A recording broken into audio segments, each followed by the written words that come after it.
بسم اللہ الرحمن الرحیم الحمدللہ رب العالمین والصلاة والسلام علی اشرف الانبیاء والمرسلین اما بعد فاستعیذ باللہ من الشیطان الرجیم بسم اللہ الرحمن الرحیم السلام علیکم ورحمۃ اللہ وبرکاتہ۔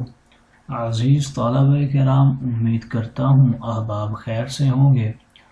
انشاءاللہ آج ہم تفسیر جلالین کے درس نمبر 230 میں سپارہ نمبر 19 سے سورہ فرقان کی آیت نمبر 21 اور 22 کو پڑھنے کی سعادت حاصل کریں گے، جن میں کلام باری تعالی اور کلام مفسر کا ترجمہ ہوگا۔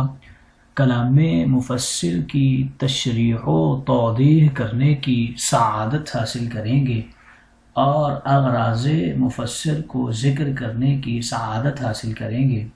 تو آئیے طلبہ کرام بلا تاخیر بڑھتے ہیں اپنے آج کے درس کی طرف۔ بسم اللہ الرحمن الرحیم۔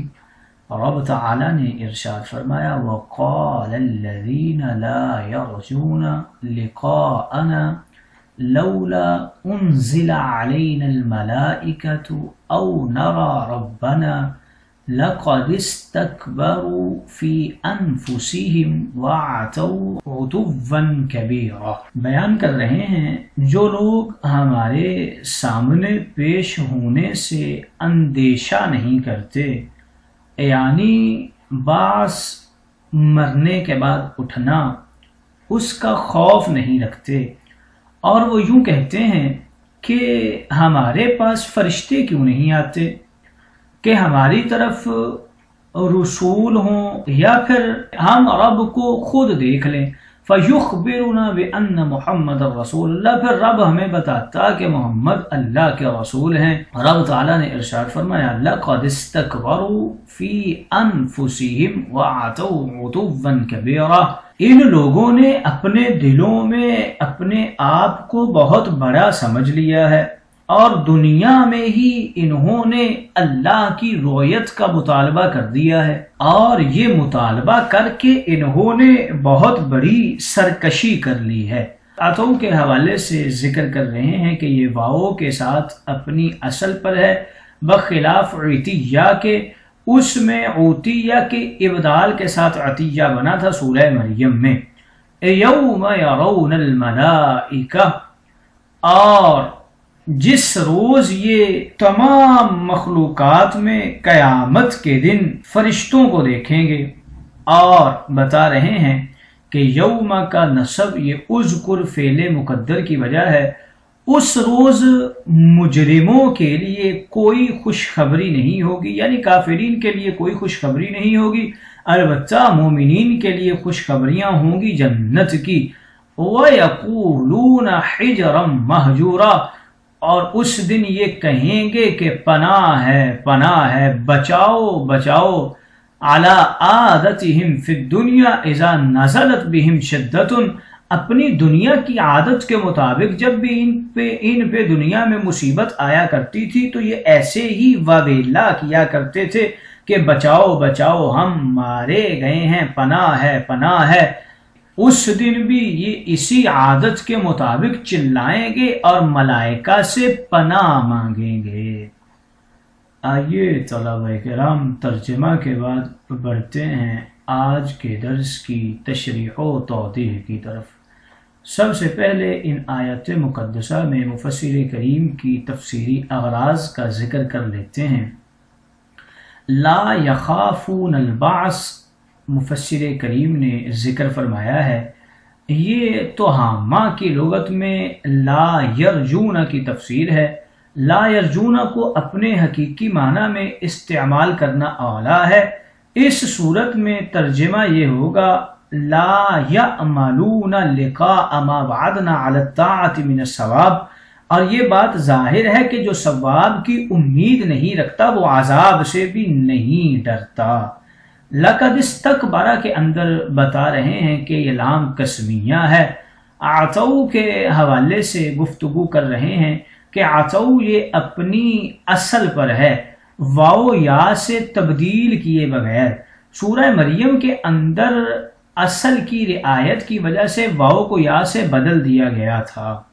لا بشرا کے حوالے سے بتا رہے ہیں کہ یہ جملہ قول مضمر کا معمول ہے، یعنی ایرون الملائکۃ یقولون لا بشرا۔ اس کی اصل عبارت کچھ یوں ہے۔ ہجرن کے حوالے سے ذکر کر رہے ہیں کہ یہ مصدر بمعنی استعاذہ ہے اور مہجورن اس کی تاکید ہے، جیسا کہ عرب کہتے ہیں حرام محرم یا کہتے ہیں محرم الحرام۔ ارجا کے معنی عام طور پر کسی محبوب و مرغوب چیز کی امید کرنے میں آتے ہیں، اور کبھی یہ لفظ خوف کے معنی میں بھی استعمال ہوتا ہے، جیسا کہ ابن الانباری نے اپنی کتاب الازداد میں لکھا ہے۔ اس جگہ بھی رجا یہ خوف کے معنی میں ہے، یعنی وہ لوگ جو ہمارے سامنے پیشی سے نہیں ڈرتے، یعنی جو لوگ ہم سے ملاقات کی توقع نہیں رکھتے، انہوں نے کہا کہ ہم پر فرشتے کیوں نہیں نازل کیے گئے، یا ہم نے اپنے رب کو دیکھ لیا ہوتا۔ انہوں نے خود کو بہت بڑا سمجھ لیا ہے اور بہت بڑی سرکشی کر لی ہے۔ جس دن وہ فرشتوں کو دیکھیں گے اس دن ان مجرموں کے لیے کوئی خوشخبری نہیں ہوگی، اور وہ کہیں گے کاش ہمارے درمیان کوئی رکاوٹ والا حجاب ہوتا۔ اس آیت مقدسہ میں کفار نے ایمان لانے کو فرشتوں کے نزول اور رؤیت الہ پر معلق کیا ہے، یعنی اس آیت مقدسہ کا معنی کچھ یوں بنتا ہے کہ جو مشرکین ہماری ملاقات سے خوف زدہ نہیں ہیں اور ہمارے عذاب سے نہیں ڈرتے، انہوں نے کہا کہ اللہ نے ہمارے اوپر فرشتے کیوں نہیں نازل کیے جو ہمیں یہ خبر دیتے کہ محمد صلی اللہ علیہ وسلم برحق نبی ہیں، اور وہ جو پیغام ہمارے پاس لے کر آئے ہیں وہ سچا ہے، یا ہم اپنے رب کو خود دیکھ لیں تو وہ ہمیں خود اس بات کی خبر دے دے۔ اللہ تعالیٰ نے فرمایا کہ جن لوگوں نے یہ کہا انہوں نے اپنے آپ کو بہت بڑا سمجھا اور تکبر کیا، اور اپنے اس قول میں وہ تکبر کی حد سے پھر بڑھ گئے ہیں۔ ان آیت مقدسہ میں عطو کا لفظ استعمال ہوا ہے۔ عطو کا معنی ہے زمین میں اپنے آپ کو بلند اور برتر سمجھنا، شدید کفر اور سخت ظلم کے معنی میں بھی آتا ہے۔ ان کا تکبر اور ان کی سرکشی یہ تھی کہ انہوں نے فرشتوں کو دنیا میں دیکھنے کا مطالبہ کر لیا تھا، حالانکہ فرشتے صرف موت کے وقت دکھائی دیں گے یا نزول عذاب کے وقت فرشتے دکھائی دیں گے، اور انہوں نے اللہ تعالیٰ کو دیکھنے کا بھی مطالبہ کر لیا، حالانکہ کوئی آنکھ اللہ کو نہیں دیکھ سکتی، نہ اس کا ادراک کر سکتی ہے۔ انہوں نے رسول اللہ کے پیش کیے ہوئے معجزات اور اس قرآن کو کافی نہیں سمجھا جس کی نظیر لانے سے تمام انسان اور جن عاجز رہے، تو پھر فرشتوں کو دیکھ لینا ان کے لیے کیسے کافی ہو سکتا تھا، جبکہ وہ فرشتوں اور شیاطین کے درمیان تمییز اور فرق ہی نہیں کر سکتے۔ اور یہ جاننے کے لیے کہ دکھائی دینے والی چیز فرشتہ ہے یا شیطان ہے، پھر ایک معجزہ کی ضرورت ہوگی، اور معجزات کو ثبوت کے لیے انہوں نے کافی ہی نہیں سمجھا تھا۔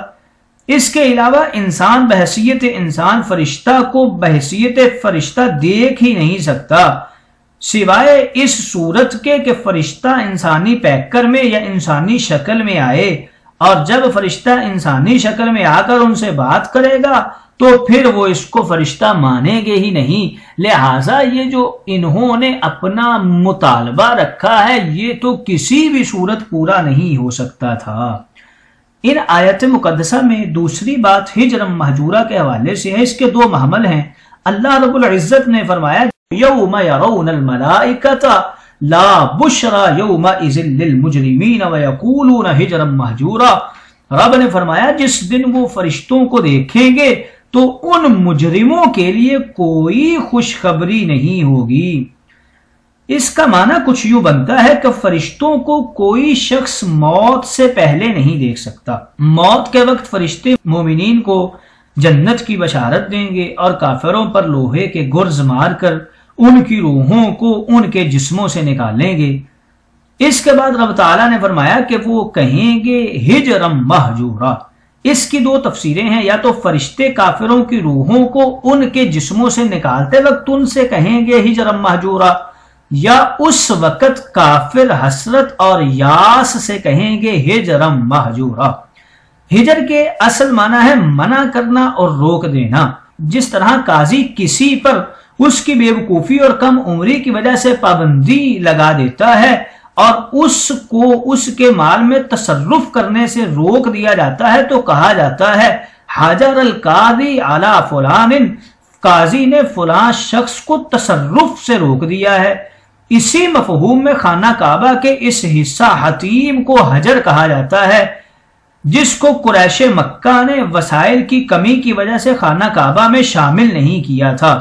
اسی وجہ سے حتیم کے اندر سے طواف کرنا منع ہے، یعنی اس پر حجر اور پابندی ہے، اور حتیم کے باہر سے خانہ کعبہ کا طواف کیا جا سکتا ہے۔ اور عقل کو بھی اسی وجہ سے حجر کہا جاتا ہے کیونکہ عقل بھی انسانوں کو ان کاموں سے روکتی ہے جو اس کے حق میں نقصان دہ ہوتے ہیں۔ اور اگر یہ قول فرشتوں کا مان لیا جائے کہ فرشتے کافروں کی روح نکالتے ہوئے ہجرم مہجورا کہتے ہیں، تو اس کا معنی یہ ہوگا کہ تمہارے لیے وہ چیزیں ممنوع اور حرام ہیں اور تم ان چیزوں سے محروم ہو جن کی بشارت مومنین کو دی جاتی ہے۔ اور اگر یہ قول کافروں کا ہو تو اس کا معنی یہ ہوگا کہ جب کافر موت کے وقت فرشتوں کو گرز مارتے ہوئے دیکھیں گے تو کہیں گے کاش ہمارے اور فرشتوں کے درمیان کوئی رکاوٹ اور حجاب ہوتا اور ہم فرشتوں کو نہ دیکھ سکتے، اور وہ فرشتوں سے پناہ مانگیں گے۔ امام بغوی نے کہا ہے کہ حضرت ابن عباس فرماتے ہیں یہ قول فرشتوں کا ہے، اور ابن جریج اور مجاہد نے کہا یہ قول کافروں کا ہے۔